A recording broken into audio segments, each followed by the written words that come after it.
And we are live. Hello, everybody, to the brand new to the iRacing service, Nashville Superspeedway. You are joining us tonight for round, I believe, 15 of the 2021 Integrity Racing League season, which takes us to the brand new Nashville Superspeedway. Good evening, viewers. My name is Jonathan Oates, and I will be bringing you flag-to-flag coverage of tonight's Integrity Racing League race here from the Nashville Superspeedway. A lot to go over in today's pre-race show, so let's not waste any time. Number one, a new rule to the Integrity Racing League this week in hopes to spice up the racing just a little bit.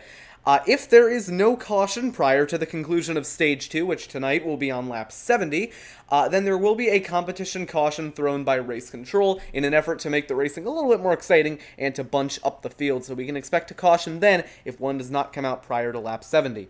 The race tonight will be 140 lap stages coming out at stages ending at lap 35 and lap 70. No planned cautions unless we do not have one before the conclusion of lap 70. Last week, Brad Patton took home the win at the Texas Motor Speedway. He'll be one to watch out for as he starts towards the front of the field in the second row. This is, of course, a new track similar to Dover, which has been on the iRacing service for a while. Nashville, of course, new from just a few weeks ago. A lot of these drivers definitely inexperienced at the track. It's a new challenge for everybody, and it's definitely very different from a lot of the other tracks that we've seen here on the season so far. However, because of the surface similarities, I'm guessing that drivers that were good at Dover are also going to be pretty good here at Nashville, since both tracks are made out of concrete. Of course, back to Dover, Nick Tarabuk and Tom Wetmore both fought it out for the win. We might be able to see something similar here tonight at this very similar racetrack. The pace car begins to pull off pit road, bringing the field with it. 19 drivers looking to take the green here at Nashville. It is Cody Smith on pole.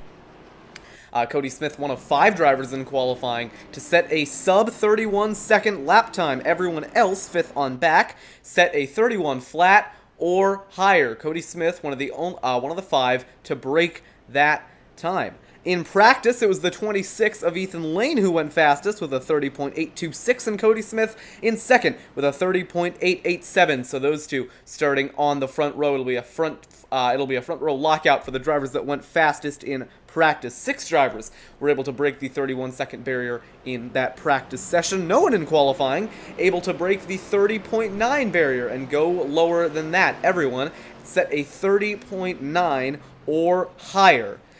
Pace car brings them through turns 3 and 4 as we get ready for racing here at Nashville. Pace car is in, and Cody Smith gonna lead him to green. We are racing at Nashville.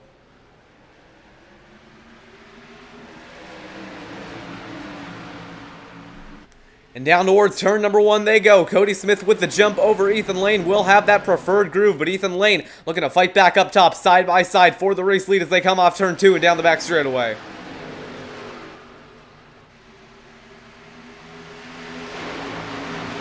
Side by side for the race lead. Ethan Lane on the high side trying to make something work as Cody Smith pushes down low. They're both going up the track off turn 4. Here comes Ethan Lane to the line. He is going to lead lap 1.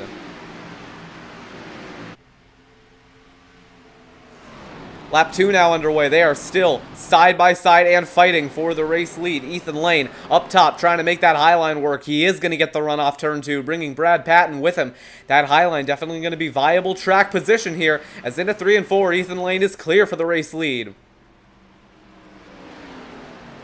And you can just hear how much these cars have to slow down for the corners off turn 4. Brad Patton and Cody Smith side by side. Patton gets the spot now for 3rd. Here comes Alec Daffin looking to size up a move on Cody Smith side by side into turn 1, but they went back single file before they got to the corner. Cody Smith holds on to 3rd. The rest of the field single file. Tom Wetmore looking to be under pressure from Guillermo Alvarez as they go down towards 3 and 4. Coming to lap 4 now.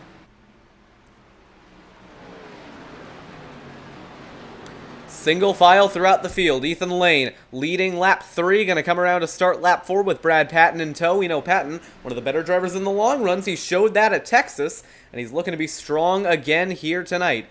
But Patton up the track in turn 1 and 2. That's going to open up the door for Cody Smith. Nashville Superspeedway, just such a precision track. You got to get that line right lap after lap if you're on your own. And I think we're seeing that just a little bit as Jacob Fife goes down the inside of Alec Daffin for 4th into turn 3 and 4. Side by side, and Jacob Fife is going to get the spot off turn 4 and to the line. Give that 4th spot to Jacob Fife, who breaks his way up into the top 4.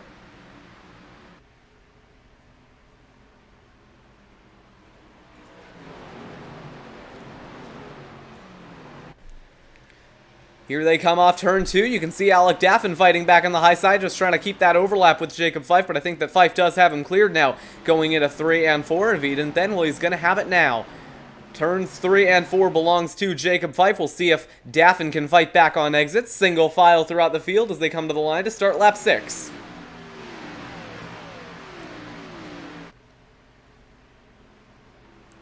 Back to 1 and 2. Everyone running a pretty similar line at the moment. I think once the tires wear just a little bit, you might see people taking a couple different lines into the corner, trying to arc out their entrance a little bit more. But as of now, everyone remains in single file formation.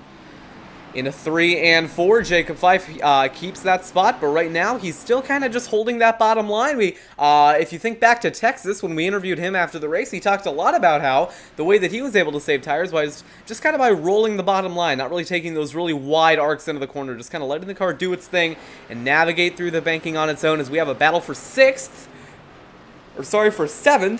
Caitlin Height has that spot at the moment. Guillermo Alvarez looked to have been fighting back for a little bit, but Alvarez going to the back of the field as Caitlin Height works her way up into 7th. We know she is one of the better drivers at saving tires.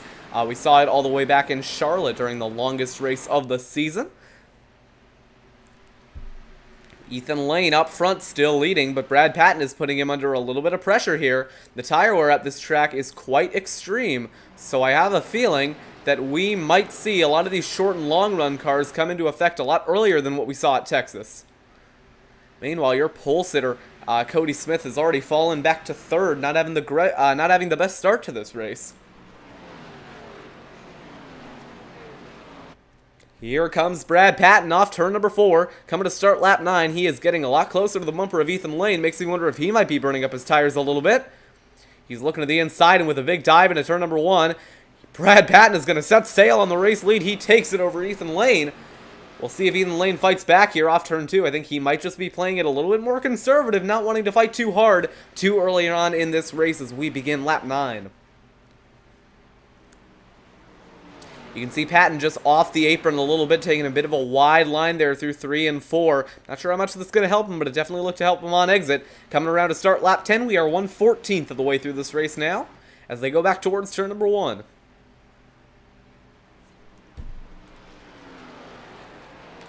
Battle on track for P5. Tom Wetmore getting closer to the bumper of Alec Daffin as they work their way down the back straightaway.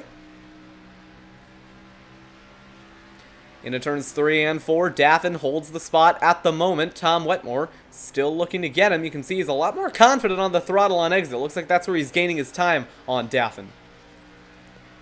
Car on the wall off turn 4. That was Jacob Fife. You saw the sparks coming out of the back bumper of the 36 machine as they go back towards turn number 1. Lap 10 is complete.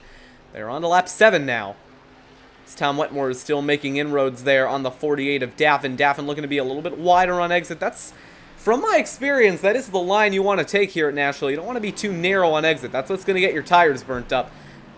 So I think Wetmore might just be putting himself in danger there by taking such a tight line, but at the same time, you don't want to scrub off your tires fighting up the banking too much. As you see, they're getting very close to the wall on exit of 4 there, and Wetmore is all over the bumper of the 48. Side by side into turn number 1. Wetmore down the inside, gets a little bit tight through center. Now he's going to try and get back to the power on exit. Wetmore going to beat off the number 48 of Alec Daffin on exit. He does have the run side by side into turn 3. Bit of a squeeze by Tom Wetmore there. He's going a little narrow on entrance, though. That is going to let Daffin fight back. Wetmore pushes that 48 car up the track and gets him to the inside. Coming to lap 14 now for these drivers. Sorry, still lap 13 for these guys in the back.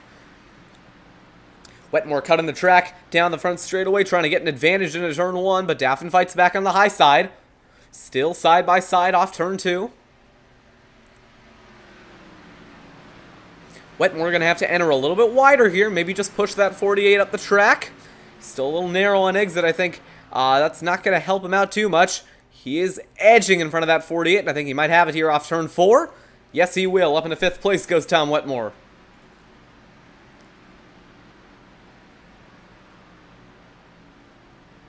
So now Alec Daffin under fire from Caitlin Height, but Caitlin Height goes a little bit wide through 1 and 2. Going to get a very late apex there, and she is going to have the run down the back straightaway. Nice move by Caitlin Height.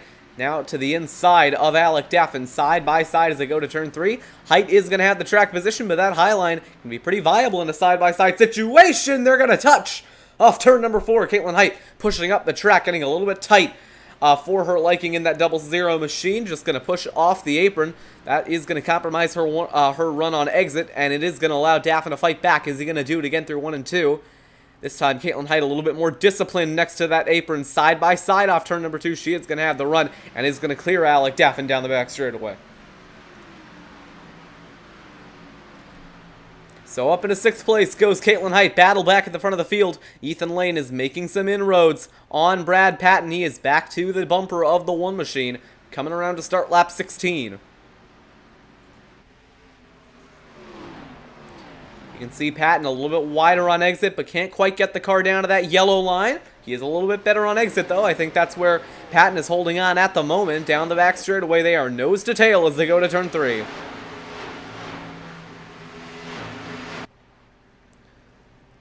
Once again, Patton goes up the track a little bit. That is going to let Daffin look lower here, coming around to start lap 17.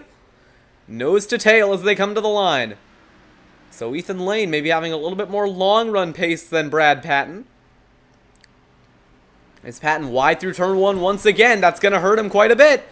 Here comes Ethan Lane. He's on the back bumper as they go down the back straightaway. Nashville, not the easiest track to pass at, but with how much braking you need on the corners, it can certainly open up the opportunity for a dive bomb, as once again Brad Patton misses the corner. Wasn't by much, but he just didn't get to the line as much as Ethan Lane did, and it hurt him quite a bit. Nose to tail coming around to start lap 18. Lane up the track. Patton down into the corner, drives it in a little deeper than Lane. This time they're both not on the apron on entry, but they are both going for that later apex. Here they come down the back straightaway, lap 19 next time by. You can see the cloud cover coming over the track a little bit. I think the surface is starting to cool down here. Going to open up the door for some more grip. And speaking of open up the door, that is Brad Patton a little wide on entry and opened up the door for Brad Patton for Ethan Lane to look to the inside.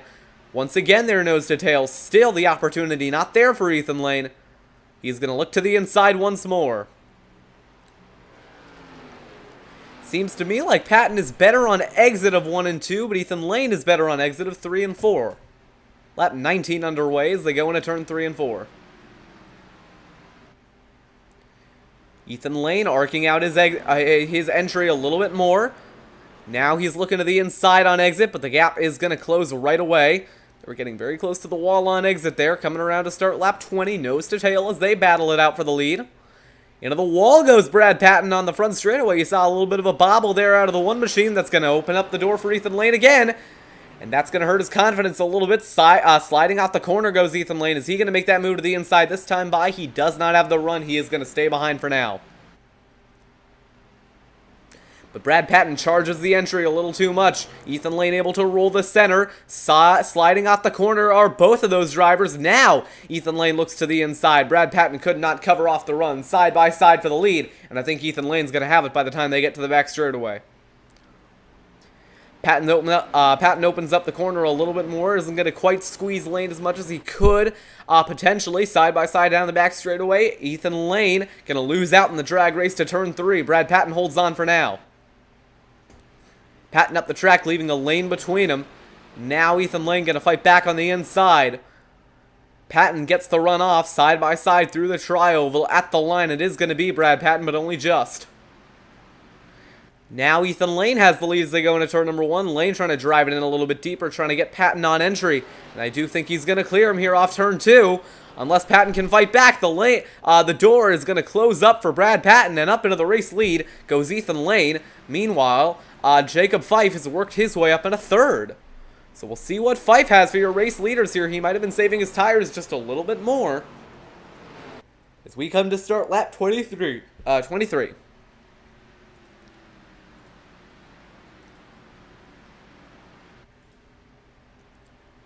So it's 1 1/3 seconds between between Ethan Lane and Jacob Fife.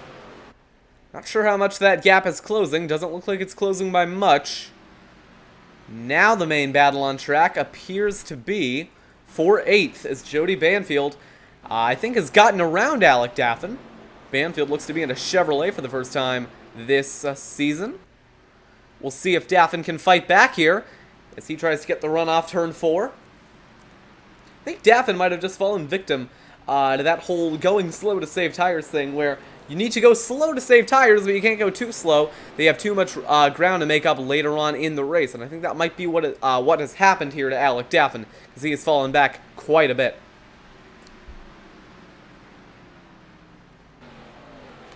So now we have to turn our eye to green flag pit stops, which will likely be coming up at, I'd say, around lap 70, so not for a while.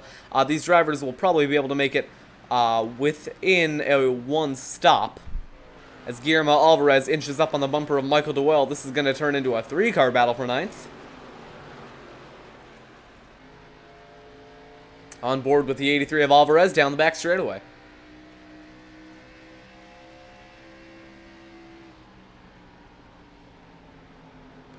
Alvarez really charging that entry, but Michael Dewell gets him back to the gas and is going to beat him off the corner. Lap 26 underway for these drivers in the back of the field, as Guillermo Alvarez continues to hunt down Michael Dewell for the top 10. And this, of course, is for a stage point, stage 1, coming to a close in 10 laps time.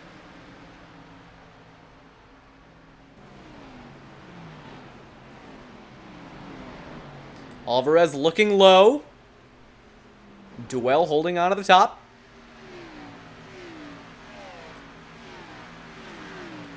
And just a word about green flag pit stops, since we are likely going to have that caution at lap 70, given that we don't have one before, I do have a feeling that some of these drivers might try and make it that full 70 laps. Now, I don't know if they'll be able to. I think the fuel window is going to be anywhere from 60 to 80 laps.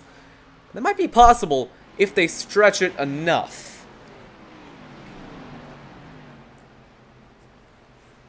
We'll just have to wait and see, as this 3-car battle for 9th is continuing to close up. Meanwhile, towards the front of the field, Jacob Fife is continuing to make inroads on Brad Patton.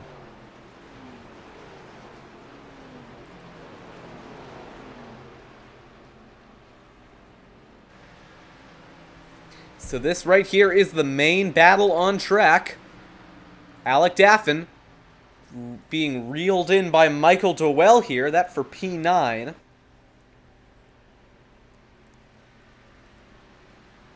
Nose to tail off turn 4. Daffin gets a little bit loose. That's going to open up the door for Dewell side by side as they go to turn 1. And the main benefactor in all this is going to be the 83 of Alvarez, who's going to be able to follow Dewell through on the inside of Alec Daffin if he can time the move right. They're side by side down the back straightaway. Now here, we'll see Alvarez probably move over to the left-hand side. There he goes to make the dive on Alec Daffin and follow Dewell through for that spot. But now Daffin going to be able to fight back up top. He is going to have the run off the corner as Alvarez gets slideways coming off turn 4. He's going to try and close up that gap between them going into turn 1, but he left a little bit of room open. That is going to let Daffin fight back. Daffin rallying back on the high side, but Alvarez has that yellow line hooked. He's going to push up off turn 2. Now here comes Christopher Schetzler just outside the top 10, looking for a spot inside the top 10 and points in stage 1. Schetzler gets his way to the inside of Daffin as Alvarez clears for 10th. Side by side off turn 4.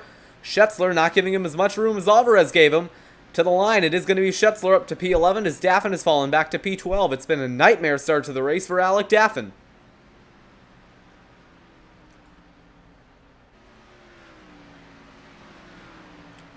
So back up to the front of the field, Jacob Fife is making inroads on Brad Patton and is slowly reeling him in.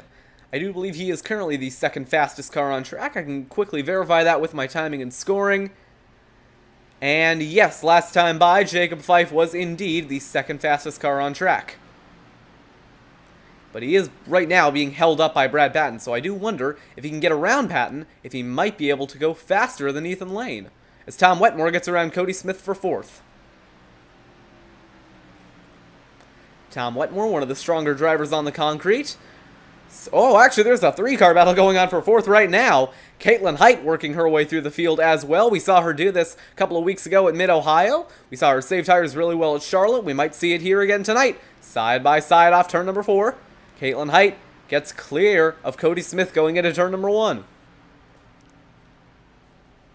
So Cody Smith, your pole sitter, has not had a great start to this race. He's fell back to 3rd right away and is currently riding around in P6. Not a great spot for Cody Smith.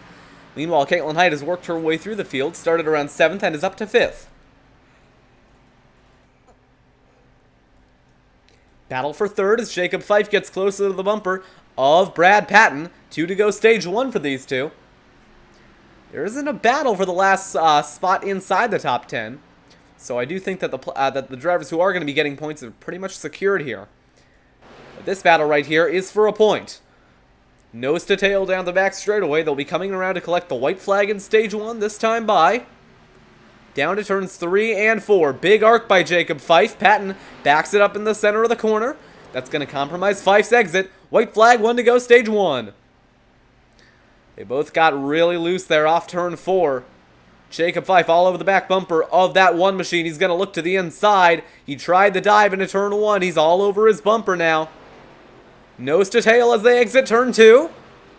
Jacob Fife back to the gas before Patton could get there. Nose to tail in a 3 and 4. It's going to be a dive if it's going to be anything. Could Jacob Fife put the bumper to the Brad Patton for an extra stage point? It's going to be close here. But Brad Patton is going to hang on. Stage 1 winner, Ethan Lane. Car on the wall off turn 4. I heard that noise. And it might have been Cody Smith that opened up the door for Nick Tarabuck, one of the drivers who was in contention for the win at Dover. One of the stronger drivers on the concrete works his way up into P6 as Tom Wetmore has worked his way up in a 4th. So this battle for 2nd is still going on. Patton up the track. That is going to open up the door for Fife to look down the inside. But he'll need to get back to the gas soon enough. Here they go, side by side off turn 4. To the line, Brad Patton leads. Brad Patton takes 2nd that time by. But Jacob Fife is going to go into turn number 1 with the inside line, side by side as they work their way through the corner. Off turn 2, Jacob Fife is going to push his way up into P2.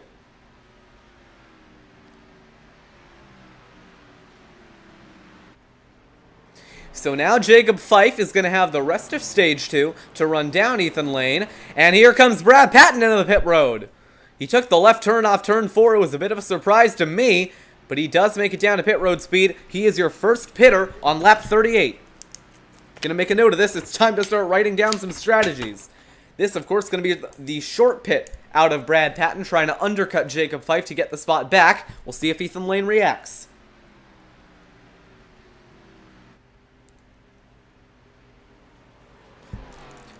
Ethan Lane staying out through 3 and 4. We'll see if Fife reacts. No, he does not. So it does look like Brad Patton is the only driver to try and go this short on fuel. Everyone else is staying out for now. So now we'll have to compare the lap times between Jacob Fife and Ethan Lane. Keep in mind, though, that with the fall off of this racetrack, I don't think the undercut is going to be too viable. So Patton right now looking to split stage 1. I'm guessing that's what he's going for at least. So he is banking on the rest of these drivers needing to pit before the end of the stage and having the caution bail him out. He's going for the undercut, but will it work out for him, and will anyone else come into the pit lane? Nick Tarabuck gets his way around Caitlin Height for P4. No one this time by. Anyone at the back of the field maybe going to try it? No.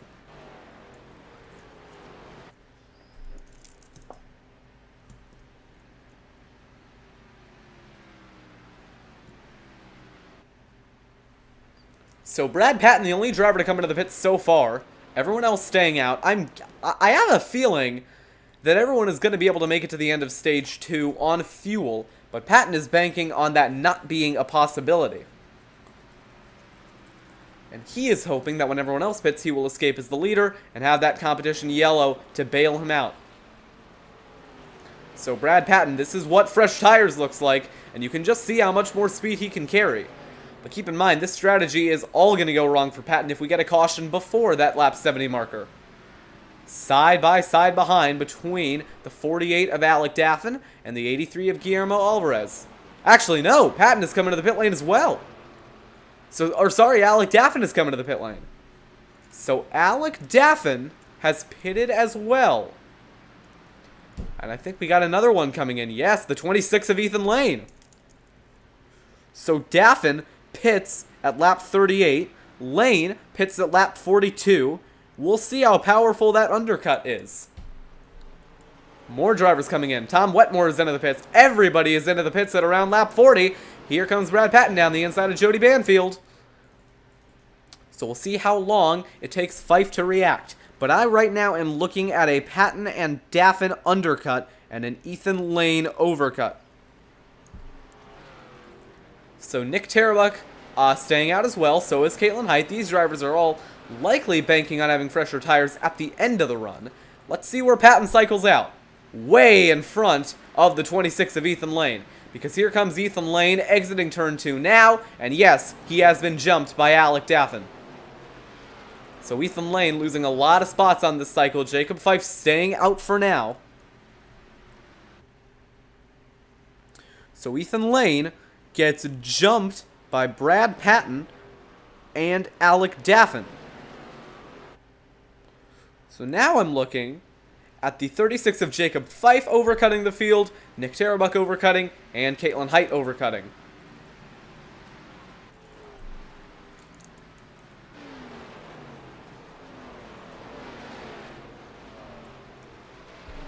And here comes Michael Dewell. The 88 car nearly loses it coming into the pit lane, but he does make it down pit road to pit speed. Ethan Lane now working his way down the inside of Alec Daffin. Took him about 4 laps to get that spot back. Slow car of Cody Smith going to be in the way off turn 2. Jacob Fife still leading. And I do think we're going to start to see pit road getting a little bit busier.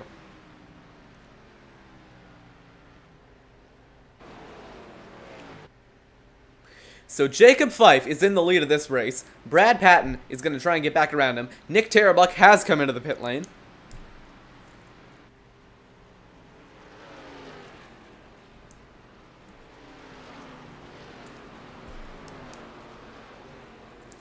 Tom Wetmore is still out on track, but he has pitted already. Ethan Lane now works his way past Caitlin Height and has 3 seconds to make up to Brad Patton. As Jacob Fife is going to bring it down pit road, coming on lap 46. Caitlin Height staying out.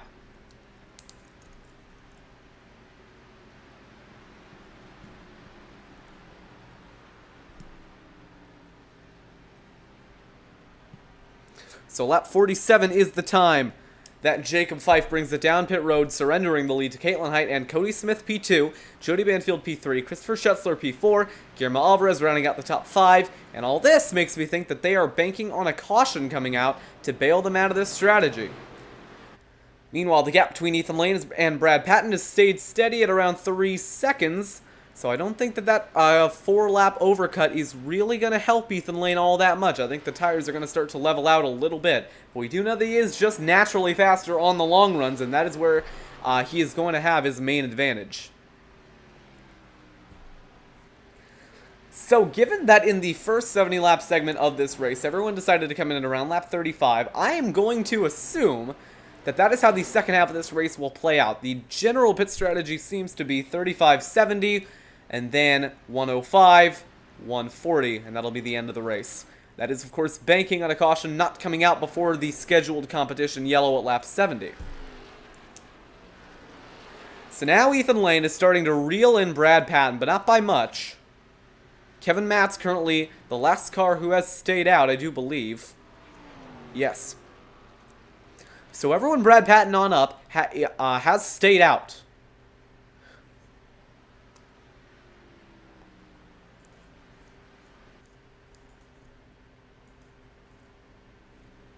The next thing that I'm curious about is how long Caitlin Height can stay out on track. Because I'm guessing that she is banking on a caution to get her out of this strategy. Because right now, if she pits, she is going to be losing a lot of time and a lot of track position. 20 to go next time by until the competition yellow, given that we don't have a caution beforehand. I mean, you can see right there the difference between old and fresh tires as Jacob Fife blazes by the 98 of Jody Banfield. Even with a mistake in the middle of the corner, and Banfield nearly loses it off turn 4, but even with a mistake in the middle of the corner, Jacob Fife is still blasting by him. So now 2.8 seconds between Ethan Lane and Brad Patton. Patton has 9 seconds to Kevin Matz.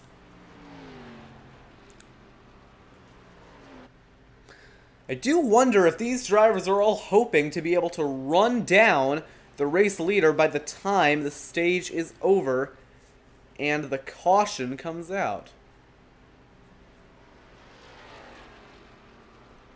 Because I'm not entirely certain that Caitlin Height will even have to pit before the end of the stage.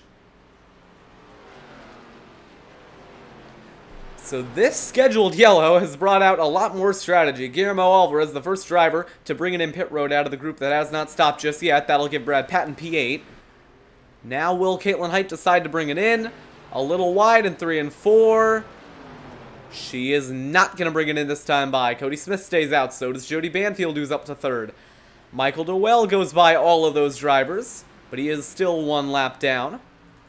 Brad Patton, still the highest running driver on fresh tires, is being ran down by Ethan Lane. All of them are trying to run down the drivers who haven't stopped yet. Here comes Alan Rowell and Brad Fulham to pit road. They are both giving up on that strategy. We are coming closer to 15 to go in stage 2. Will anyone try and go the distance?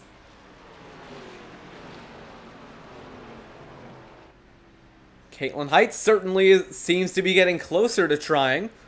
She's got 17 laps to make it on fuel. She's been out for 54 laps so far. I do think it might be possible. The question is, will Brad Patton be able to run down a 20-second advantage within the next 17 laps? Kevin Matz to pit road. He's given up on staying out. Christopher Schutzler stays out. Will Caitlin Height call it quits this time by? Off turn 4, no, she is staying out on track again. Let's listen in, see if she's clutching.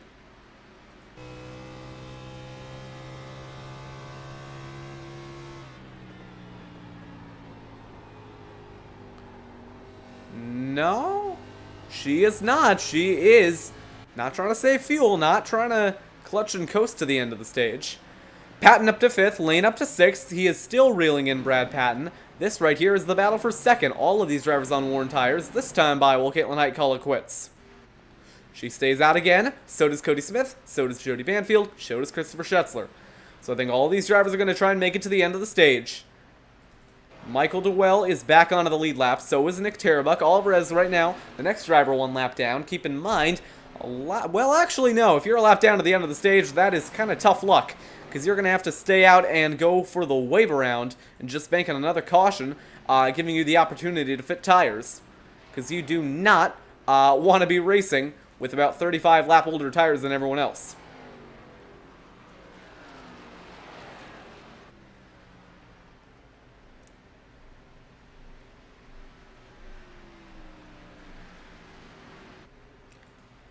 Lap 57 now underway.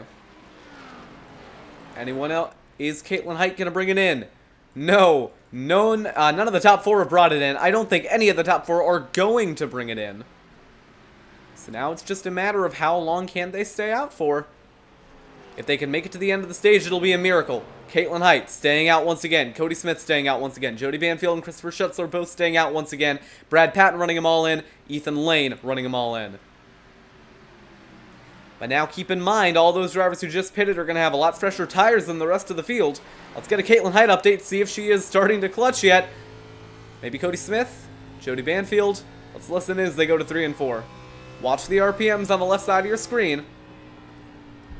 She is not clutching. Cody Smith is not clutching. Jody Banfield is clutching. You can see the RPMs drop. Christopher Schutzler, I don't know if he's clutching.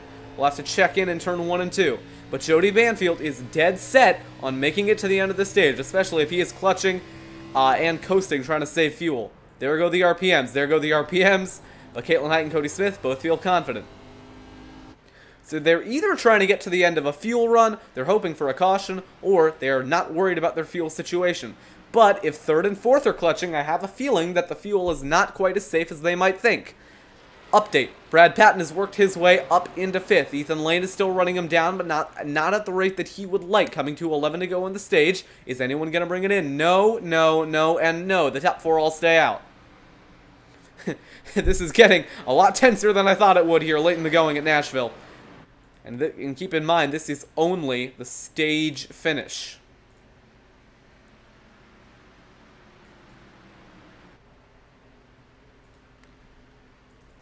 All right, let's see if anyone's gonna bring it in. Caitlin Height stays on track. Cody Smith stays on track. Jody Banfield stays on track. So does Christopher Schetzler. Their gap to Brad Patton is 14 seconds. His gap to Ethan Lane is 1.6 seconds. That gap isn't closing. Brad Patton is still the first car on tires, but he is not running down Christopher Schetzler. It was only a 6/10 disadvantage last time by for Christopher Schetzler in terms of lap times. So Patton is not going to catch these 4 by the end of the stage unless they have to pit. Speaking of pitting, will anyone bring it in this time by? The answer looks to be no, no, no, and no. They've all stayed out.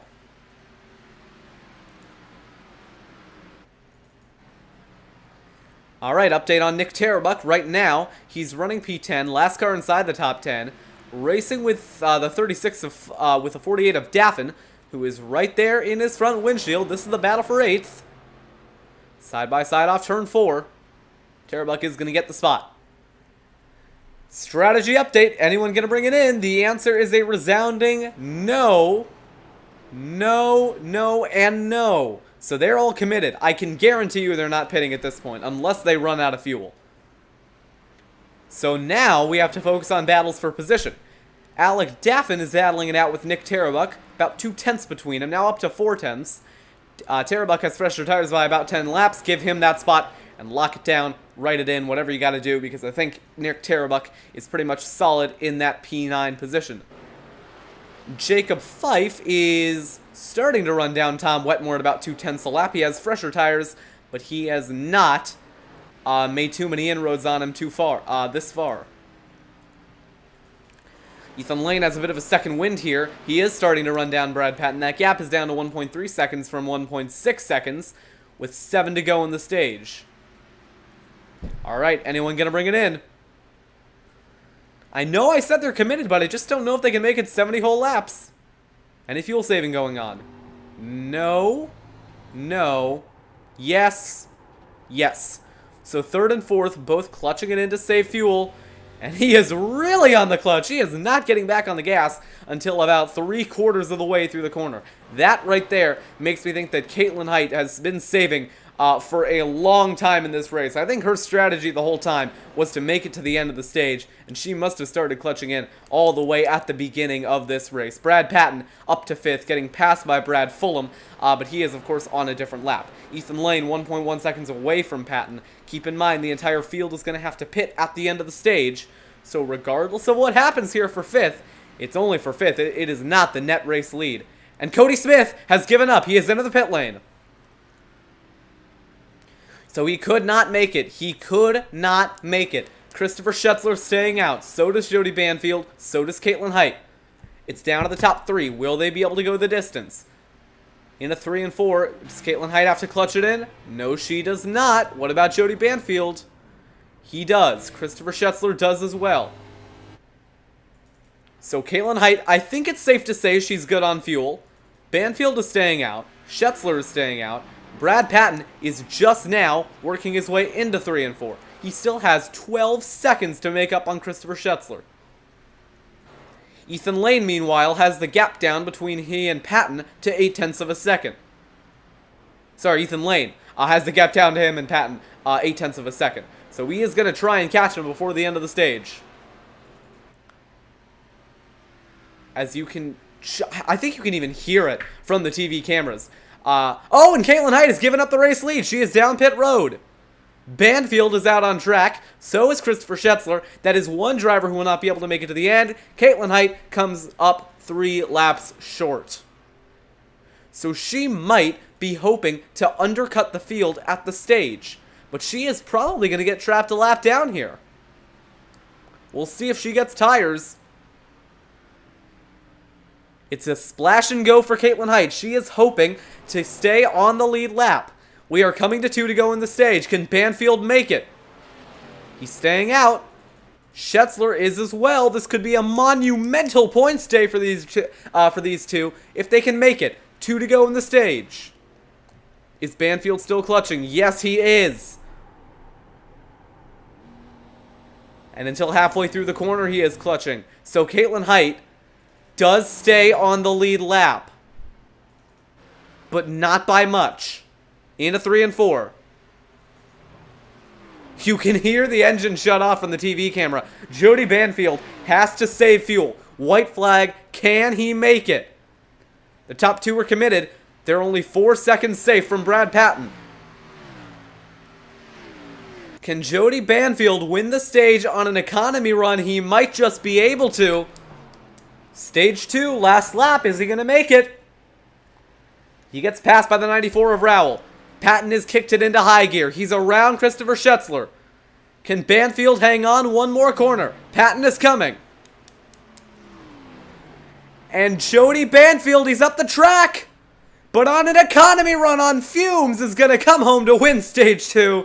That is one of the most impressive runs I have seen on fuel saving. He might be out now. Are they going to throw the caution? Patton is clear of him into turn 1. I think Banfield is out.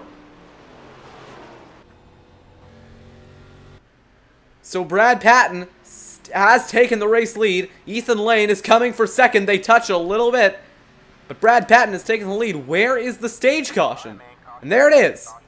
So Jody Banfield goes 70 laps on a fuel tank to make it to the end of stage 2. Wins the stage and gets past going into turn 1. But a very impressive run. And he can't even make it to when the pits are open. Jody Banfield, he is going to pay the price for that, but that is 10 bonus points to his name. Well done, Jody Banfield.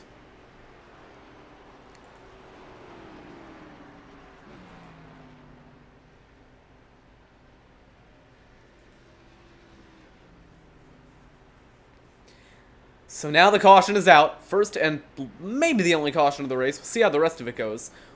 We are halfway through, and that was one of the most exciting stage 2s that I've ever had the pleasure of commentating.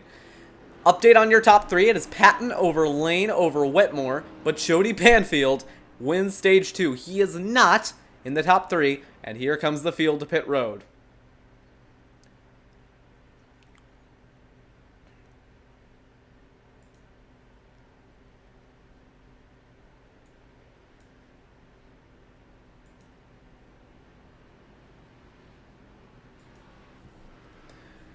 So we'll monitor the race off pit road here. Tom Wetmore, we're focusing on him, 4th car.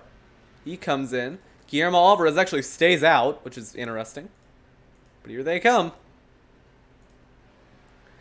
Right side's going up for the field. I don't think anyone's going to gamble with 2. For the most part, the left sides wear out quite a bit here at Nashville. And Brad Patton going to win the race off pit road. And Tom Wetmore's pit crew picks him up a few spots. He will come out in P2. So well done, Tom Wetmore. Ethan Lane might have a penalty because he is stuck on pit road, not moving. So is Jacob Fife, and they might have been bopped for speeding. They either got bopped for speeding or are trying to fix repairs. I think it might actually be repairs because Jacob Fife was able to get away a little bit earlier than Ethan Lane. So your race off pit road goes Guillermo Alvarez, Cody Smith, and Brad Patton. But keep in mind those top 2 have stayed out under the caution. So Brad Patton wins the race off pit road over Tom Wetmore, Nick Tarabuck, Michael Dewell, Christopher Schetzler, Caitlin Height, and Jody Banfield with that EOL for entering a closed pit. But again, give a call to him because he did an incredible job to win that stage. He's actually coming back down pit road to try and get maybe a minuscule tire advantage. But a very upset stage 2 there. I did not expect that to turn out the way it did. I'm kind of shocked that Caitlin Height was able to make it that far without clutching and coasting, because I have a feeling that if she did clutch it, I don't know how much time she would have lost, and she certainly would have been able to win that stage and make it all the way back around to the pit line. To the pit lane.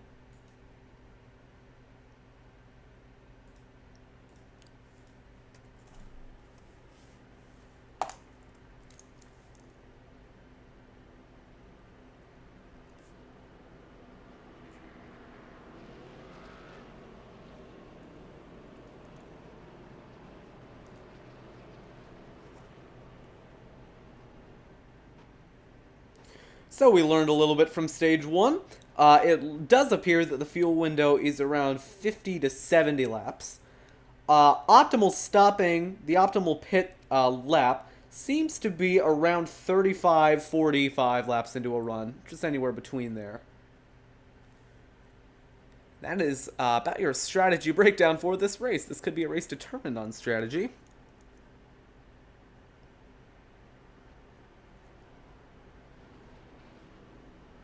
I have a feeling it might be.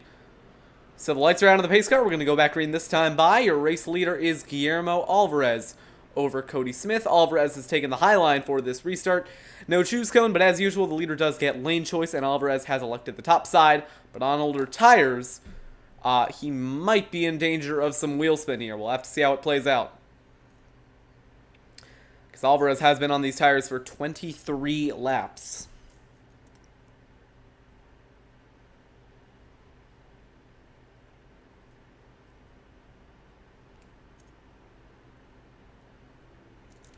So here we go.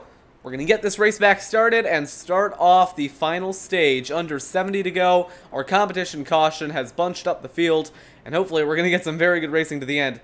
So if you're not tired of the good racing we've already seen, get ready for just a little bit more. Pace car brings them through 3 and 4.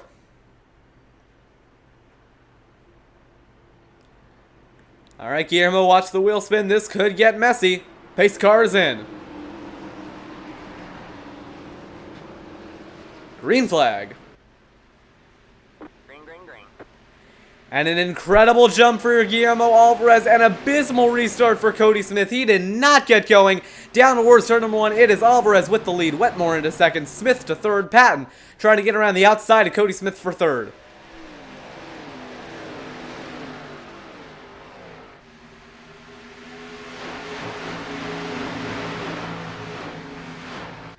Down the back straightaway and through turns 3 and 4. Guillermo Alvarez gets away at the front of the field, but here comes Tom Wetmore with a run. Fresher tires. He gets to the inside. Up into the lead goes Tom Wetmore.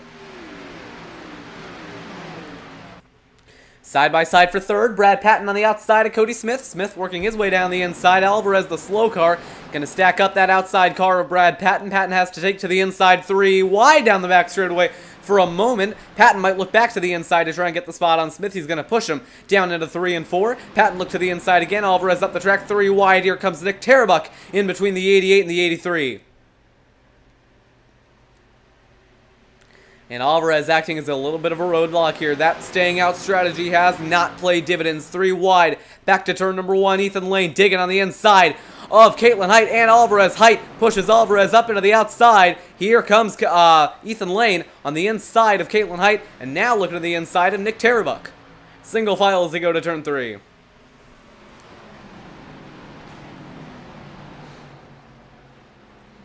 Ethan Lane on a bit of a recovery drive here. He started from a weakened spot here, but we know that he has one of the best long-run cars in the field up front. Tom Wetmore leads over Brad Patton and Cody Smith. Wetmore, like I said, he is one to look out for. He is very good at these concrete racetracks. He won in Martinsville. He won in Dover. Watch for him to be a threat at the end of this race.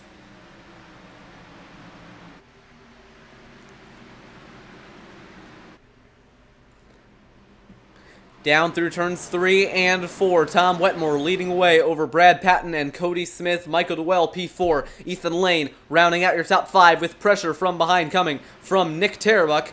Lap 80 underway here at the Nashville Superspeedway.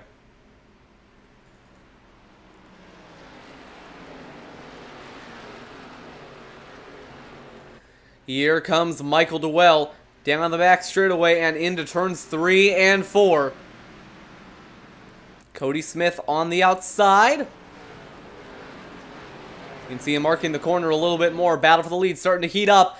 Brad Patton has made some inroads here on Tom Wetmore's advantage. They're on the apron starting lap 81. Tom Wetmore trying to hold on, but here comes Patton, one of the best short-run cars in the field. He's got the crossover here off turn 2. He tagged the apron a little bit, though. That's going to hurt him. Nearly got the wall.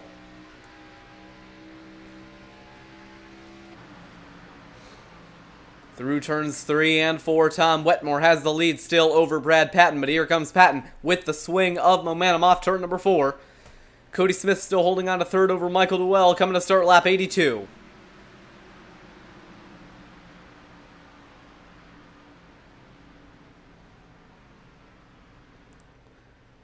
Brad Patton looking high on entry, crossing over on exit. He is going to have the run down the back straightaway, nose to tail as they go into turns 3 and 4. He's going to look to the left-hand side and make the look into turn 1, but Wetmore covered off the move. And all this battling is hurting Brad Patton even more than it already would. We know that he's not the strongest car on the short runs, and battling like this is just going to hurt him even more. Through 1 and 2 once again, Patton has a big dive to the inside. He's on that yellow line. Now Tom Wetmore going up to cover off the spot. Will Patton look to the inside going to turn 3? No, he will not.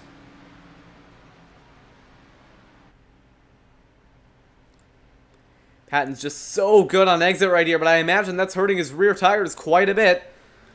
This track tends to be a little bit of a tire-saving one. You want to have a lot of long-run pace. Can't push too hard. You can't push too hard early on.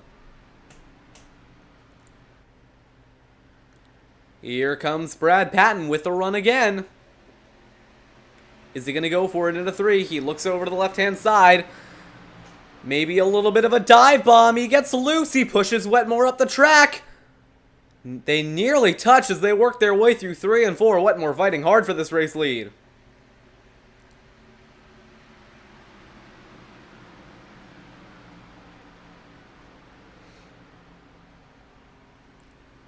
I think Tom Wetmore knows that if he can just hold on to the onslaught for a little bit longer, that one machine of Brad Patton is going to burn up his tires, and Tom Wetmore is going to be smooth sailing in the lead. And I think Wetmore might be driving it in a little bit too deep here. That's going to hurt his front tires. Here comes Patton with a run on exit. Lap 86 underway. And look at this battle for third. Cody Smith holding on right now over Ethan Lane.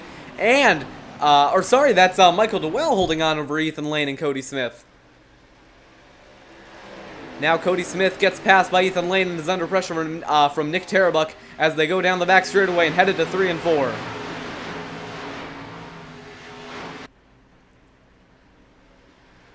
Nick Tarabuck gets around that 18 machine of Cody Smith, leaving him vulnerable to the 00 of Caitlin Height.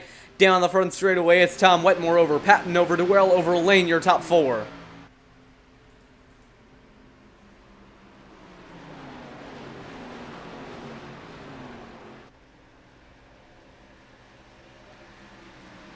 Nose to tail as they go to turn 3. We are approaching 50 laps remaining.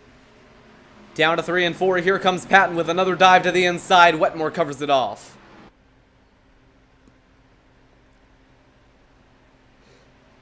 Side by side on lap 88 for third. Ethan Lane down the inside of Michael Dewell had to recover from a poor starting spot in this final stage, but he is going to get the spot over Michael Dewell. Battle for the lead heating up again. Here comes Ethan Lane. Here comes Brad Patton down to the inside, side by side as they go to 3 and 4. Wetmore going to try and hold on for all he's got on the high side. He's pinching Patton down to that bottom line. Side by side off 4 as they come to the line to start lap 89.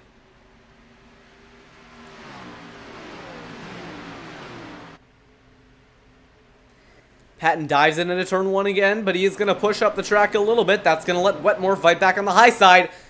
But not really. Brad Patton held that yellow line and is able to get the race lead and the run off turn 2. Great corner by Brad Patton, and that is going to get him the race lead. So Tom Wetmore fought hard but did not fight hard enough. Brad Patton able to get the lead here coming to lap 90.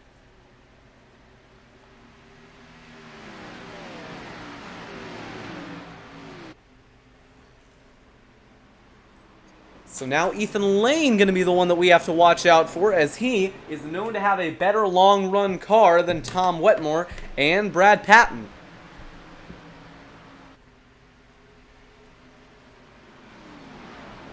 I think Wetmore might have something on the long runs, but I don't know. I just think Ethan Lane, he's just been too good at that tire saving for Tom Wetmore to really play a factor in this race, I have a feeling. 50 to go with the line.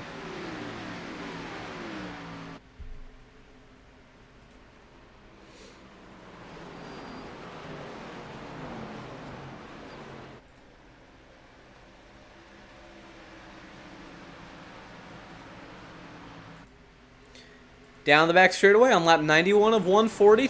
Brad Patton is starting to scoot away at the front of the field, but don't count out Tom Wetmore or Ethan Lane just yet. Specifically, don't count out Ethan Lane, because he is one of the faster, probably the fastest driver on the long runs. So we know Patton happens to burn up his tires pretty quickly here at Nashville. Side by side for fourth. Here comes Nick Tarabuck down the inside of Michael Duell. Duell up the track. Here comes Nick Tarabuck down the inside. That's going to open the door for Caitlin Height to look to the inside of Michael Duell here.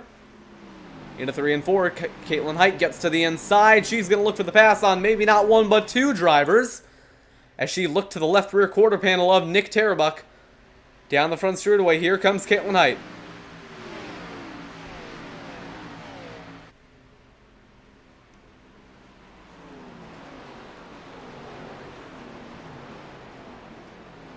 But now off turn 2, Caitlin Height pushes up the track. Here comes that 88 machine of Michael Duell with Christopher Schutzler in tow. They're all nose to tail going to turns 3 and 4, but none of them able to make the move. Height holds on. Back to the front of the field, Ethan Lane continues to try and find a way around Tom Wetmore.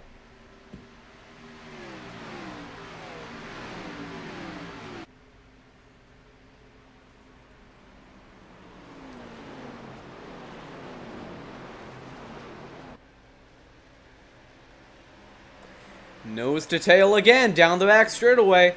Is Ethan Lane going to make that move to the inside? He's just going to ride the bumper for now, but he's going to get to the bumper of Tom Wetmore. A little bit of contact as they go through 3 and 4. They both got scarily close to that outside wall.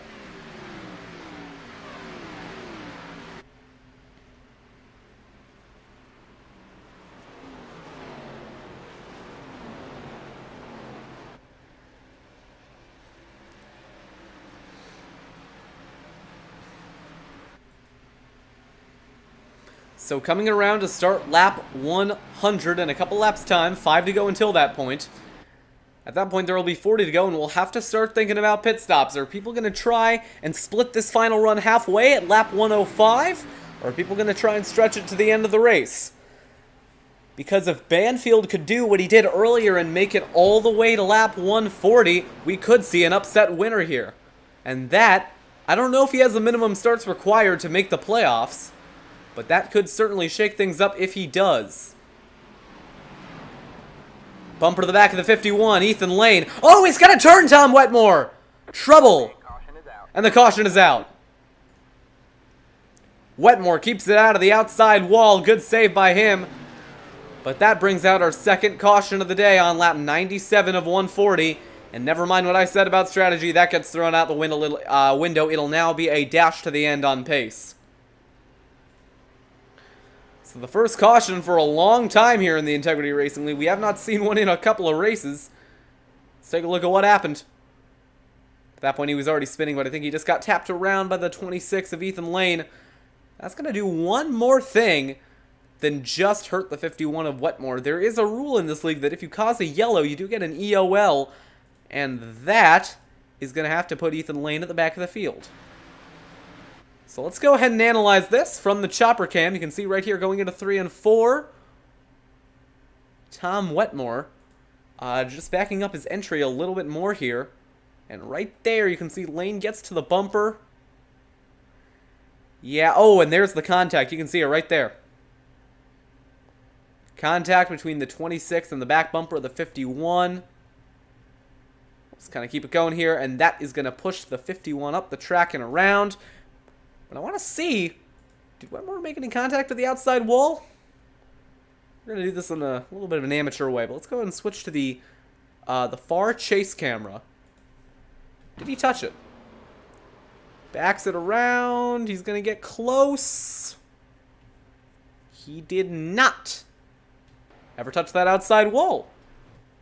Well done, Tom Wetmore. Keeps it out of the wall. He's going to have scuffed tires, but he'll be able to get those fixed up in pit road as Alec Daffin stays out and wins the race off pit road.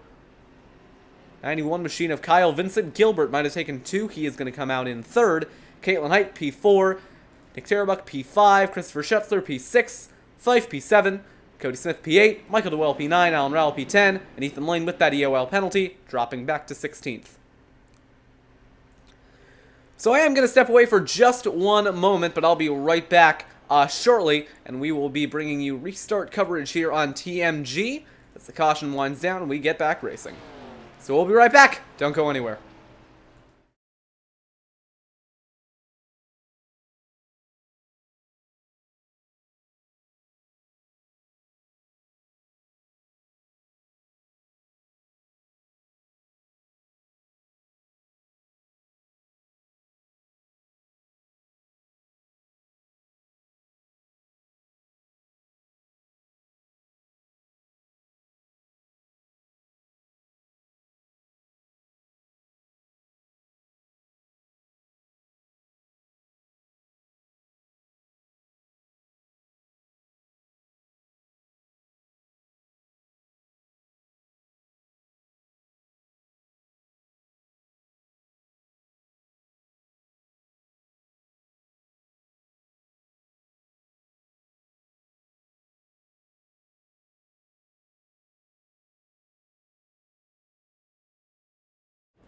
And we're back live here on the TMG Racing Network, 2 to go until green, and we're going to get this race back underway. It is Alec Daffin leading away. He has not taken tires at that last stop, so he will be staying out and playing a bit of a strategy gamble.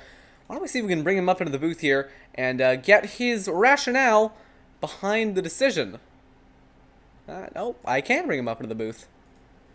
Alex, Jonathan Oates up in the TMG broadcast booth. You got me? Yeah, I got you, Jonathan. Well, I noticed under this caution here, you decided to stay out, roll the dice a little bit. You're restarting in first. What was the thought process behind that decision? I've just been struggling today. I've been dealing with right rear tire wear. I got some right front damage from hitting the wall a couple times, so they're going to roll the dice. I'll have a couple of positions to lose, so we get a caution with like 15, 20 laps to go. I think we'll have a shot at a good finish here. All right, well, I'll leave you to it. Just wanted to get your opinion behind or get your thoughts behind the decision. I'm going to go ahead and send you back. All right, thank you. And that was Alec Daffin, driver of the 48, who stayed out under the caution. He said he's just looking to make something happen here and try and recover some positions. How about Kyle Vincent Gilbert up in a P3? We have not seen him all race, have not talked about him, but here he is inside the top 5 with a bit of a risky strategy gamble, taking 2 tires under that caution because we did see him come in, but he ended up coming out P2. So we'll see how that works out for him. We are coming to the restart this time by... Take your bets now. Let's see who comes out in front in the dash to turn 1. Alec Daffin, your race leader, has stayed out. Pace car going to make that left turn into the pit lane this time by. Here we go from Music City. We're back underway. It's an early start for Alec Daffin. We're racing in Nashville. A good start for Vincent Gilbert as well. Up from P3. He's going to fall back here into turn number 1. Daffin holding on for now. Patton around the outside of the 58. He's going to bring Caitlin Height with him, side by side for third. Vincent Gilbert going to get sideways off turn 2. He saved it. Great save by the 58. Down the back straightaway, Patton wasting no time getting to the inside. Side by side, up into the lead goes Patton. Up into second goes Caitlin Height. Falling back is Alec Daffin. 40 to go with the line, and it is Brad Patton over Caitlin Height. And look at this, it's chaos in the midfield as everyone tries to get around the 58 machine. He is slow on the high side, the car is not balanced, he's sliding all over the place. They're going to be 3, maybe 4 wide here, down the back straightaway, headed for turn 3. It's chaos as they get down into the corner. Gilbert on the high side, Daffin up top, 4 wide! Gilbert up the track, he got contact. Here comes Cody Smith through the middle. 3 wide again. Daffin falling back. There's a scramble. Now that 83 gets on the apron, they're stacking up as they go into the corner. Gilbert back on the high side. He's trying to make the high line work. Rowell falling back in the middle. They're stacked up on the bottom. Wetmore up the track. He's blocked up into Ethan Lane. He's up into the wall. They're wrecking on the back straightaway. Trouble. Caution is out. Caution is out. And it was a stack up behind the 51 of Tom Wetmore, and they all piled up behind him. The caution is out once again. It was pandemonium on the restart as they tried to get around the slower traffic. And in the end, it ended with a couple of cars on the inside wall, and Ethan Lane's day ending in heartbreak. Lots of damage to the right side of the 26 machine. That car is junked. Well, we'll take a look at a replay. You can see it right there, that hit to the inside wall. The only way to really analyze this is through the blimp cam. Why don't we go ahead and zoom it in here and go through a play-by-play here and try and figure out what happened, because it started with that 51 machine. Actually, no, watch this. So the 88 of Michael DeWell comes down in front of the 51 of Wetmore. Wetmore gets stacked up in front of the 26 of Ethan Lane, and that checks him up in front of Jody Banfield. That puts them both in the outside wall. That's where it really kicked off. And you can see, first of all, the ensuing stack up behind that, yeah, Daffin just braked way more for the wreck than Vincent Gilbert did. And that sent him around next to Brad Fulham. That also sent Ethan Lane hard into the 83 of Guillermo Alvarez. Fulham barely got through on the inside. That also gave right side damage to the 98 of Banfield, and that sends them both smacking into the inside wall. That is, wow, that is, I can't really end any worse than that, I'd assume, for Ethan Lane. Man, that's a tough break. He was running so well, had that long run pace pretty much nailed. But, I mean, you see right there, they were 4 wide in the middle of the corner. There was no way that was going to work. I honestly want to take a look at this. Look at this as they get through the corner here. Try and pick a better camera to show it. Yeah, right here. We'll back it up. And it was just contact, I think, that really started it all. But right there, they were 4 wide at Nashville. That is not something you see very often.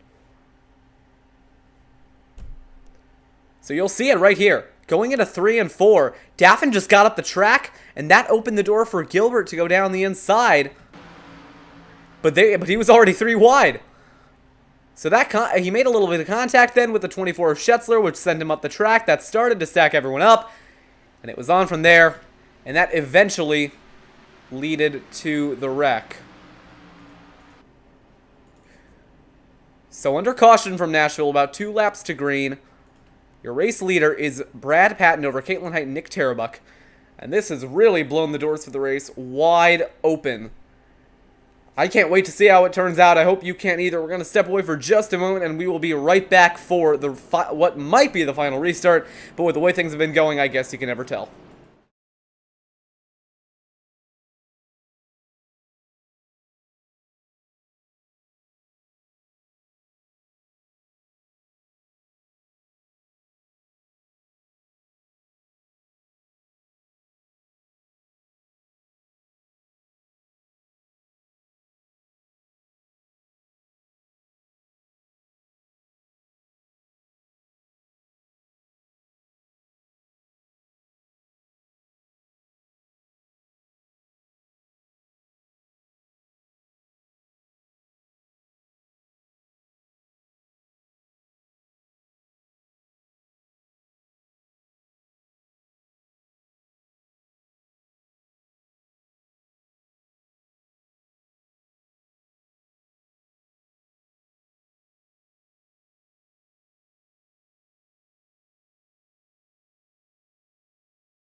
And back live here at Nashville, we are coming to the restart. Brad Patton leading the way over Caitlin Height and Nick Tarabuck. P4 goes to Christopher Schetzler, and P5 to Jacob Fife.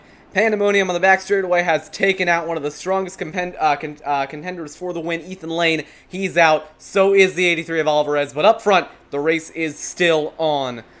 Pace car going to make that left turn into the pit lane, this time by Here We Go. It's a sprint to the finish now. 33 laps remaining. Green flag will be back out soon. Is Patton going to go early? There he goes. We're racing in Nashville. Green flag, green flag. And as they get back to turn 1, it was a good getaway for Caitlin Height, who stays in P2. But now here comes Nick Tarabuck to the inside. Terabuk tried it and thought better of it. Now he gets up the track. He's up at a third. He's going to stack up that 24 machine. Here comes Jacob Fife on the outside line. Dwell now up the inside of Fife as they go to turn 3. Michael Dwell down the inside of Jacob Fife, side by side as they exit the corner. Fife fighting back up top. Christopher Schetzler now up at a P4. Nick Terabuk has found his way up into third. Caitlin Height up into second. Tom Wetmore back to P14. Not a good day for Tom Wetmore, who got stacked up. He is missing a rear bumper. We can count him out of this race. But battle for the lead may be starting to heat up here. There's only 3/10 between your two leaders, and we know Caitlin Height is far better on the long runs than Brad Patton is. So the field now single file as they exit turn 4, coming to lap 110 of 140. 31 laps remaining here at Nashville. Your top 3 are Patton, Height, and Terabuk. Schetzler looking to break his way up into the top 3. That would be his first top 3 of the season. Caitlin Height, meanwhile, going for her fourth win on the season. She won in Atlanta, she won in Charlotte, she won in Coda. This would be her 4th win. She is, I believe, the winningest driver in the season. A win today would put her further ahead in those standings. Meanwhile, Brad Patton only going for his 2nd win on the season. We've seen in the past 2 weeks that he is one of the strongest drivers as the race goes on. In Texas, his long run pace was not great on the first stint, but as the race went on, he was able to figure out how to save those tires and kept the car good over a long period of time, and he was able to come away with a commanding victory there. He is looking to do the same 2 weeks in a row. So 29 laps to go from Nashville Superspeedway. The top 10, it looks like, are a bit kind of under a blanket here. They're all single file at the moment. How about we take a look at a flyby, because this is going to sound cool in my... I think this is going to sound pretty cool. Here comes the field off turn 2, and just listen to the roar of the engines as they go down the back straightaway. Uh-oh, something's going on in the back. There was a bit of a stack up there, but they all got sorted out. And just listen to that, 650 horsepower engines times 10 as they roar down the back straightaway and into turns 3 and 4. Coming around now to lap 113 of 140, Caitlin Height still trying to put the pressure on Brad Patton, who is continuing to control this race at the front of the field.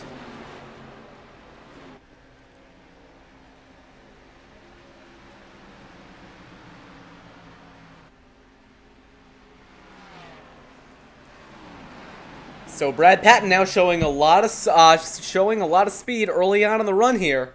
It's what we saw out of him in the first run, but that's what kind of costed him towards the end of the run. Are we going to see that again, and are we going to see the slow car of Tom Wetmore play a factor?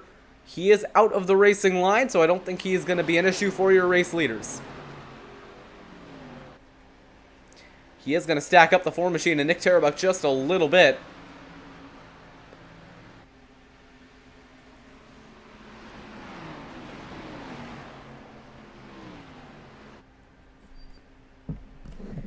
Coming around to lap 115, 25 laps to go here at Nashville. Sorry, 26 laps to go. Miscalculated by a lap. You do have a bit of a battle brewing here for P6 between Cody Smith and Michael Dwell. Dwell getting closer now to the bumper of Jacob Fife, so we might even have a battle for 5th coming into play. Dwell thought about a move to the inside. He thought better of it.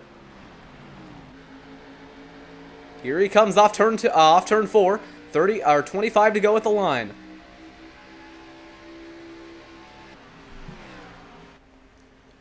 So Brad Patton is checking out at the front of the field, 5/10 now over 2nd place Caitlin Height.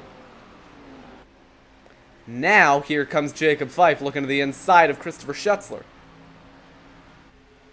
But that stacked him up a little bit off turn 2 and let Michael Dwell look to the inside. So those 3 cars are under a blanket as they exit turn 4. It's the battle for 5th, a battle for a top 5. I'm just saying, getting a top 5 sounds a lot cooler than getting a top 10 as Jacob Fife looks to the inside of Christopher Schetzler going into turns 3 and 4.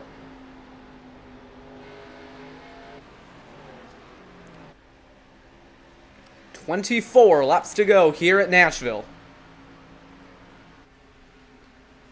And I think it's just about now where we're going to see who has a long run car and who has a short run car. It's just about this point in the lap when we start to see that. As Jacob Fife looks to the inside of Duell, all the way onto the apron. Sorry, that's Jacob Fife to the inside of Schetzler. Those cars just look way too similar for my liking. He's there. He's really trying to make that move work, but he couldn't do it on that occasion. I think Schetzler, though, might just be backing up the pack here, trying to save tires, try and keep them good towards the end of the run. 23 to go. And this battle for 4th is heating up.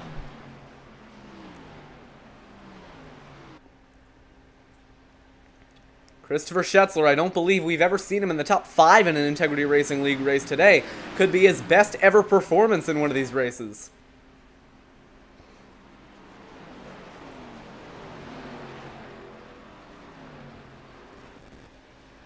Jacob Fife is there. He's digging. He's trying to get to the bumper of Schetzler, maybe trying to move him out of the way. Here he goes to the inside. Side by side into 3 and 4, but Schetzler holds on, and Fife tagged the apron. And that is going to stack him up to the front bumper of Michael Duell, who is going to be on him down the front straightaway. 21 to go. Duell looks to the outside. He's going to take a peek. No, he could not make the move on that occasion. But now Fife is going to slide up the track here. He got too narrow of an entry. Here comes Duell on exit, nose to tail for 5th. And that might help Cody Smith take a peek to the inside. Is he going to make the move? No. Everyone just a little timid right now.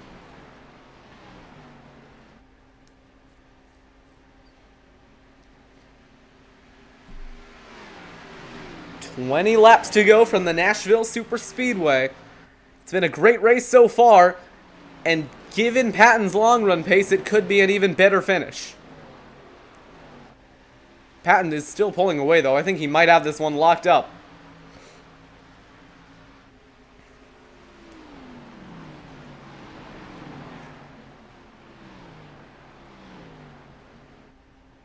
So Schetzler starting to put a little bit of distance now between himself and Jacob Fife.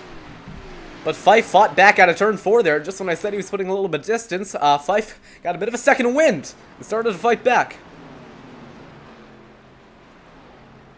Fife he needs to try and line up that run, and at the moment, he just hasn't been able to have the speed on corner exit. Is he going to make a move to the inside on this occasion? No, he's just going to ride behind him. Oh, and here we go for 5th, here we go for 6th. Cody Smith to the inside of Michael Duell. Is Duell going to cover him off? Yes, he is. A big block out of Michael Duell on the front straightaway. Back to Christopher Schetzler and Jacob Fife. Schetzler is holding on for now. But here comes Fife with a run down the back straightaway. He is going to get to the inside. He does have the overlap. Side by side into 3 and 4. Can Schetzler drive it in deep enough to hold on? No, he cannot. Here comes Jacob Fife down the inside of Christopher Schetzler. He is going to have the spot, bullying that 24 machine up the track.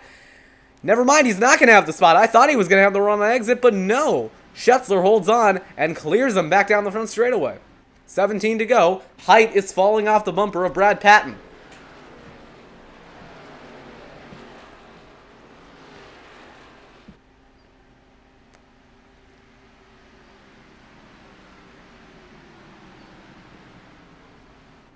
So Christopher Schetzler still has the tall order of holding off Jacob Fife. One of the best drivers on long runs in this series is hounding him for 3rd. I don't know how much of that apron is helping him, though. I think he's oh, the caution! We got a caution on track. And I'm not sure where it was, but I think it might have been with Cody Smith. Oh, and Michael Duell, and they were battling for a spot. And this could change everything, because this is the 4th caution of the race with 16 to go. It's going to bunch the field back up, and that just took out 2 key players for the top 5.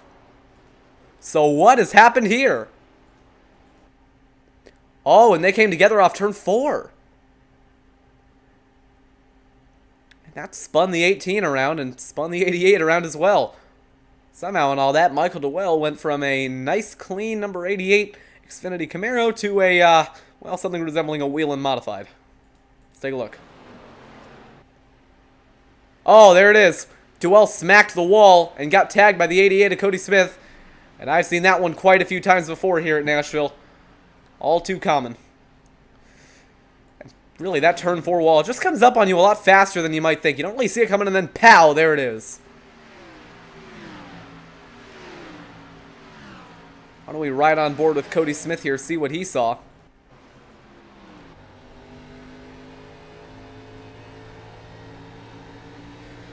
Yeah, he really couldn't react to that.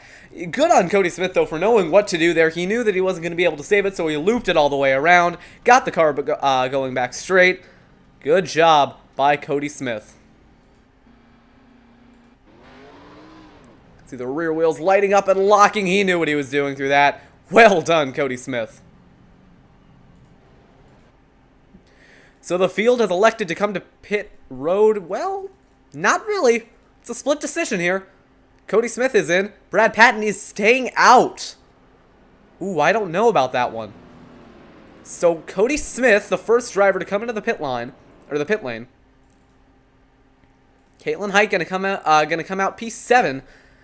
I don't know about Patton's decision to stay out there, but he is gonna have a little bit of a buffer. But I don't know. I think Caitlin Height might have just won this race. I'm gonna be honest. Unless we got a lot more cautions to the end, that tire difference is big. And I don't think that Brad Patton is going to be able to hold on. So has this race just been turned on its head? And did that caution just cause Brad Patton to lose his second win in a row? We'll have to find out on the restart. Just like last time, we're going to step away for just a moment. I'm going to grab a drink of water, make sure I'm in tip-top shape for the final restart of the race. And I'll be right back, and we'll get this thing wrapped up because this is going to be a very topsy-turvy finish to this race.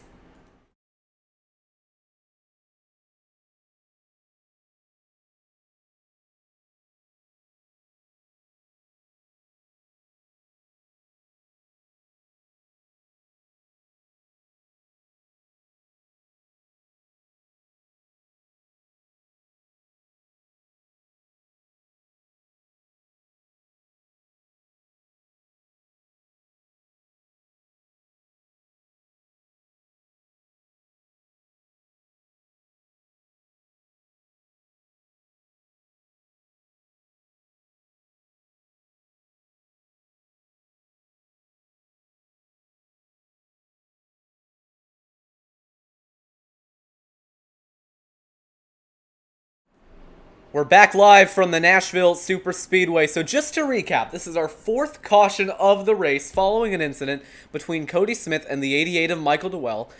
In that caution, the top 6 drivers elected to stay out. Everyone 7th on back elected to come into the pit lane. The drivers that did stay out have 30 lap older tires than the drivers that pitted, save for Alec Daffin, who only has 23 lap older tires than the rest of the field. So this could be very interesting to finish this race out, because this is it's going to give Daffin a shot at a top 3, and it's going to give the rest of the field a shot to win the race. Particularly, I would watch out for that 00 of Caitlin Height. We know she's fast on the short runs, maybe suffering a little bit compared to Patton on the long runs, unlike what we had thought. But now that she's going to have 30 lap fresher tires, it's going to be up to her to carve her way through that top 6 and come away with the victory. But once again, the Integrity Racing League does not disappoint. We are looking at a very exciting finish to this race.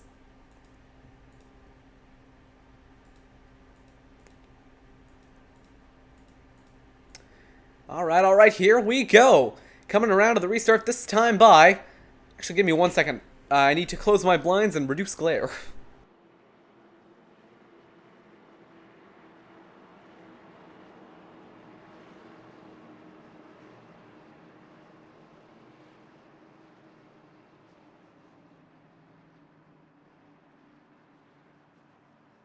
I apologize for that. The sun is setting here in California, making for suboptimal visibility on my monitor. But that situation has been taken care of. We are ready to go back green. Here from Nashville, pace car is in. Patton going to lead the field back to green. Here we go. Green flag back in the air. Green flag, green flag. It's a timid start by everybody in the field. Caitlin Height already up to 6th on the inside. Down to turn 1. Patton swings out wide to really get the full width of the track. Everyone gonna cycle through turn 1 safely. But here comes Caitlin Height already with a run down the back straightaway. Jody Banfield looking at a run as well. Down to turn 3. And look at the difference between Caitlin Height and the rest of the field. Those fresh tires are moving. So Brad Patton still in the lead. Jacob Fife to second. Tara Buck to third. The top three all on older tires. What does Caitlin Height do here in 1 and 2? She stays at the bottom. If I was her, I'd go up top and try and take advantage of their slower speeds. I don't know about that call. It's going to let Banfield get to the inside. Bit of a lucky break, though, because Schetzler gets to the outside. If I'm Caitlin Height, I got to take the high line here in 3 and 4. No! She stays on the bottom. There she goes, up top. A little bit of contact as they get through the corner. Height going to squeeze to the outside. She's going to make the move. I think that was the play right there. 3 wide down the front straightaway. Banfield looking opportunistic on the inside. Contact. Tara Buck up the track. He nearly got into Caitlin Height. Stayed out of her. Now down the back straightaway. Caitlin Height has a big swing of momentum up top. She's up to second. Here comes Banfield for third. Fife blocking to the apron. Banfield not having any of it. Sending it down the inside. He's going to push his way up into third. Great move by Banfield. Contact. Schetzler up into Fife. Fife up the track there. 3 wide with Kevin Matz on the inside. 3 wide on the front straightaway. They're going to come together down into turn number 1. Here comes Caitlin Height now to the inside of Brad Patton. Side by side for the lead. A little bit of contact. Caitlin Height is going to muscle her way through. New leader, Caitlin Height. Patton not content just staying in second. He's going to send it back to the inside here in 3 and 4. But he does not have the grip to do it. You know who does have the grip to do it? Jody Banfield. To the outside line. Banfield's up to P2. 7 to go from Nashville. Now here comes Christopher Schetzler to the outside. 3 wide again down the front straightaway. Kevin Matz has come out of nowhere to fight for a top 5. Schetzler to third. Here comes Matz down the inside of Cody Smith. They're all stacked up behind Nick Tarabuck. They're diving down to turn number 3. Tarabuck covers off the bottom. Here comes Kevin Matz. 6 to go at the line. Tarabuck up the track. Here comes Matz on the inside. Tarabuck fresher tires than both sorry, no. I have no idea what I'm saying. Kevin Matz, fresher tires than both Cody Smith and Nick Tarabuck, has not been able to make use of them just yet. Now he gets to the inside of Cody Smith. Now he looks to the inside of Tarabuck. They're going to get together off turn 2, though. Now, here comes Smith rallying back on the high side. Side by side into 3. Matt's back down the inside, but he can't find the overlap on Nick Tarabuck to get up to 5th. That lets Smith fight back on the high side. Your top 3 separated by 0.6 of a second. 5 to go in Nashville.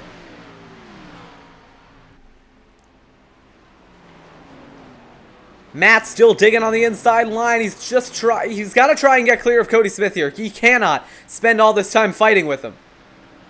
Smith on fresher tires as well. They are both being held up behind that 4 car of Nick Tarabuck.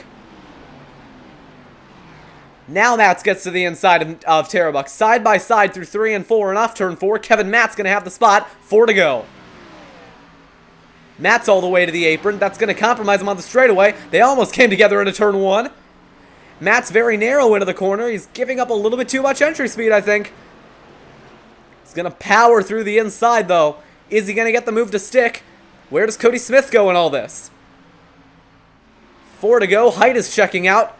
Down to 3 and 4. Big dive out of Kevin Matz. Tarabuck on 30-lap older tires is holding on. Now Tarabuck up the track, and Kevin Matz going to clear. Oh, and here comes Cody Smith down the inside.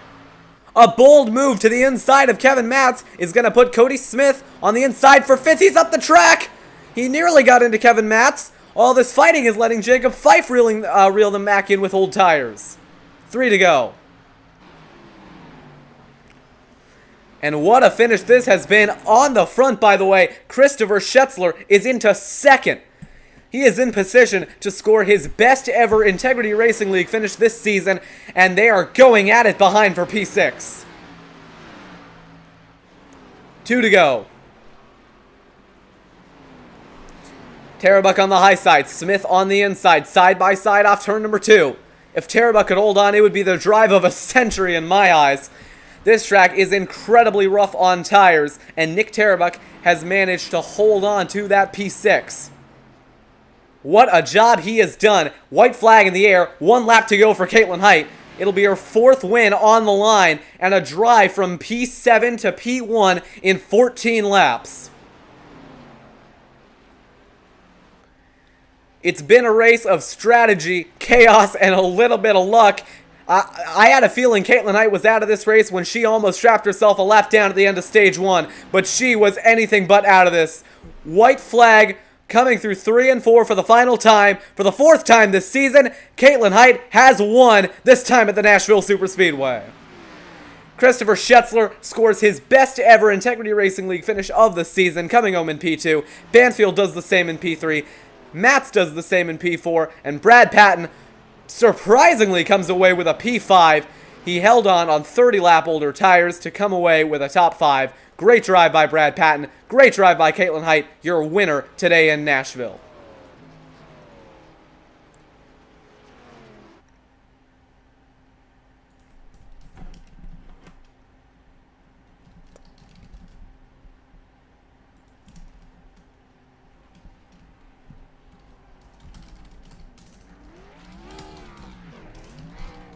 So Caitlin Height burns it down on the front straightaway here at the Nashville Superspeedway. The first time the Integrity Racing League has ever visited here, and Caitlin Height has come away the winner.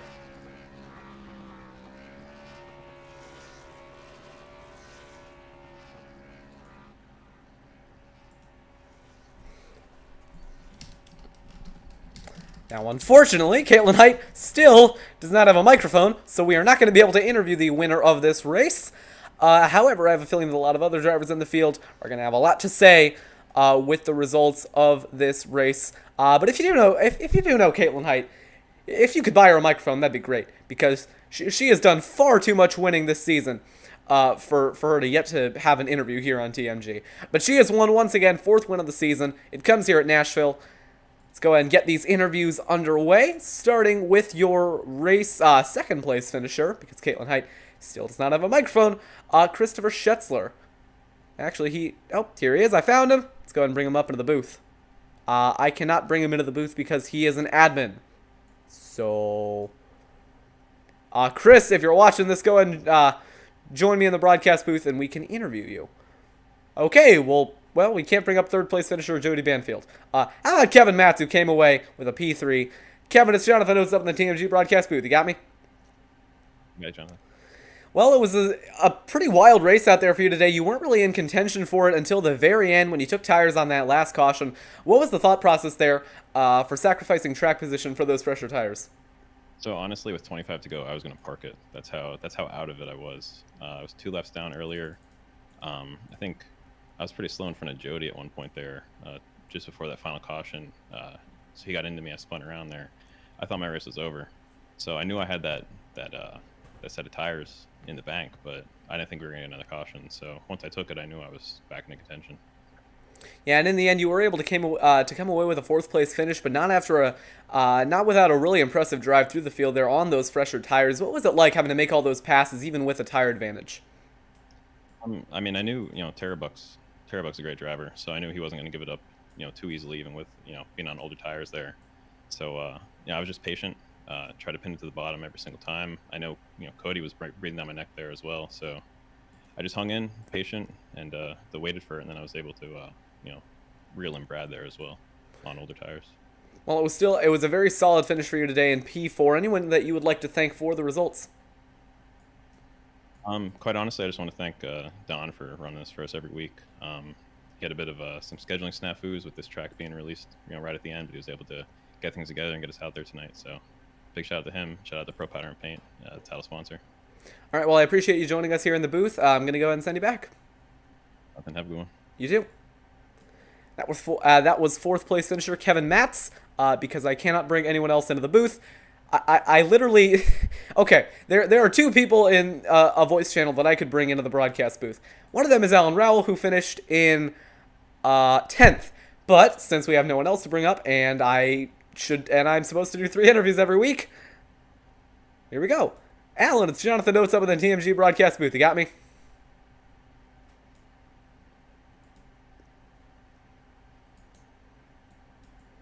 We'll go ahead and try it again. Alan, it's Jonathan Oates up in the TMG broadcast booth. You got a copy? I do. Well, I'm gonna be honest. There is no one else to interview, and I saw that you were in the voice channel. So, how was that race for you? How did you like this new racetrack? Interesting. I didn't run any laps on it, and then I figured it out about halfway. So it went from a track I didn't really like to kind of fun. And oh, go ahead. I was just gonna say, powder. What is it? PPP powder. I can't. You say it because I forgot what it is. Pro powder and paints. Yes, there we go. Thank them. Yes. But no, it was fun. So what Don decided to do kind of helped when he threw the caution. So. And anything else you'd like to say to the viewers watching at home, or to anyone in general, really? Anyone still watching? Anyone that watched the broadcast? Well, I hope they enjoyed it, because that, like I said, that caution they threw helped, I think, bunch everything up.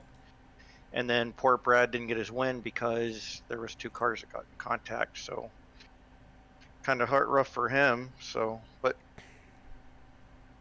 anyhow, that was about it. Just the track drove a ton different than I thought. I didn't realize you had to go in as high as you did, but it was interesting. All right. Well, I appreciate you joining me. Congratulations on your First top 10 of the season. top 10. How about it? Congratulations on your first top 10 of the season. And I'm gonna go ahead and send you back.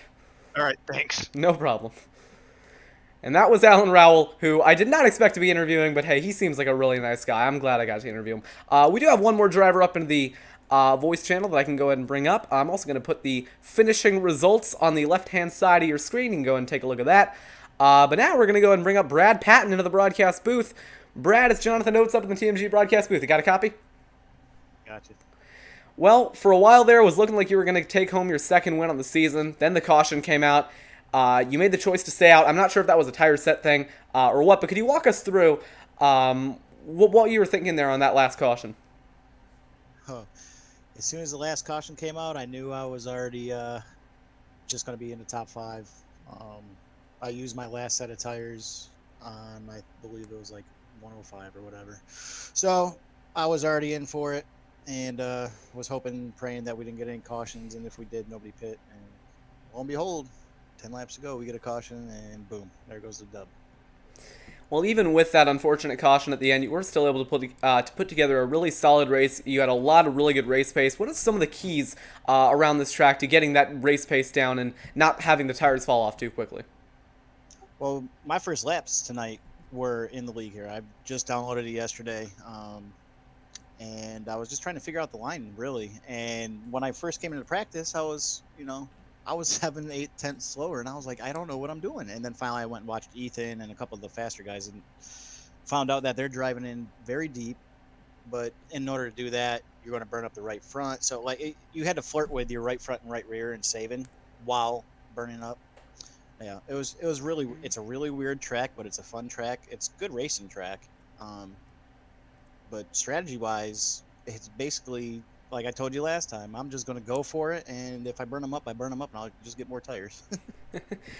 Speaking of the strategy, we saw, particularly in those first 2 stages, there was a lot of different strategies at play. We saw some people stretching it all the way to lap 70, which, I mean, did you think that anyone was going to be able to do that? Because you were one of the first drivers to come in. I think I have it written down that you came in at pretty early on in the race. You came in at lap 38.